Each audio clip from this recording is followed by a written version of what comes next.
kita meyakini barang kita itu adalah barang yang baik, dan untuk masuk ke situ harus pakai uang pelicin. Ini statusnya adalah apa namanya, rampasan, statusnya zalim, dan kita harus mencoba untuk mendaftar terlebih dahulu. Kalau memang barang kita itu layak dan diterima di sana, kecuali harus membayar dan memang secara kualifikasi barang sampai, maka itu namanya kita mengambil hak. Jadi suap itu ada dua.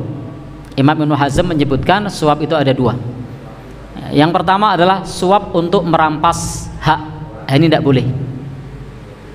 Yang kedua suap untuk mengambil hak, ini yang boleh. Kalau memang sebenarnya barang kita sudah disetujui, tapi ada oknum nakal yang meminta sesuatu, padahal tanpa nyuap pun aslinya kalau tidak ada oknum ini bisa, karena barang kita sudah sesuai dengan kualitas yang diinginkan, maka bayar di situ statusnya adalah mengambil hak. Beda aslinya barang kita tidak lolos, dengan cara bayar jadi lolos, ini tidak boleh, ini namanya merampas hak. Atau juga ada orang daftar kerja, sudah ujiannya lolos, tapi oknum bilang, Pak ini jenengan lolos, nilainya bagus, kalau Anda tidak bayar, ya mohon maaf, ini nilainya saya tuker. Maka bayar di sini adalah mengambil hak, itu boleh. Tetapi ketika kita ini sebenarnya nilainya tidak lolos, Pak Putra Anjani nilainya tidak lolos, kalau pengen lolos bayar, ini namanya merampas hak, ini tidak boleh. Jadi bedakan antara mengambil hak dan merampas hak. Kalau itu sifatnya adalah merampas hak, tidak boleh. Kalau kemudian itu sifatnya mengambil hak, silahkan. Artinya sebenarnya tanpa membayar pun aslinya lolos, tapi karena ada oknum yang tidak bertanggung jawab, kemudian menjadikan kita harus bayar, maka statusnya di situ adalah mengambil hak. Tapi kalau kita aslinya tidak lolos, dengan cara bayar jadi lolos, maka itu namanya merampas hak, dan itu dilaknat.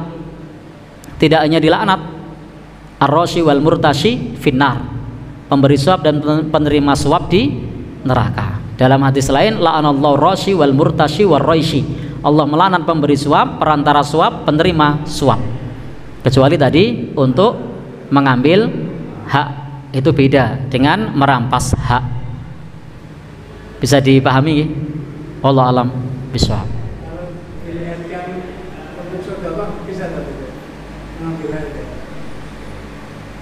Mengambil hak diniatkan untuk,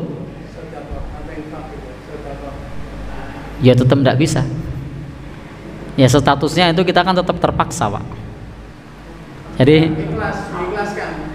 iya tetap ikhlas, cuman kan statusnya di situ riswah, tapi riswah untuk mengambil hak. Itu dosa bagi yang menerima, tidak berdosa bagi yang memberi. Ya, dosa bagi yang menerima, tidak dosa bagi yang memberi, karena aslinya kita ini terdolimi, matlum. Syaratnya secara kriteria sebenarnya diterima, tapi oknumnya main. Nah, seperti tadi misalnya daftar kerja, aslinya nilainya itu lolos, tapi kemudian ada oknum. Nah, saya daftar kerja di PT-nya Ustadz Muslim begitu kan. Nah, lalu kemudian saat itu Ustadz Muslim ini bilang ke saya, pengen lolos, bayar. Nah, maka kalau seperti ini saya merampas hak. Tapi kemudian kalau saya sudah ujian lolos, Ustadz Muslim bilang, nek ra gelem bayar, bijimu tak ejolke wong liya. Nah, maka saya membayar di sini statusnya adalah mengambil hak. Cuma ilustrasi loh. Baik. Begitu nggih? Bisa dipahami? Karena statusnya matlum, terdolimi di situ. Nah, jadi beda antara merampas hak dan mengambil hak. Wallahu a'lam bishawab.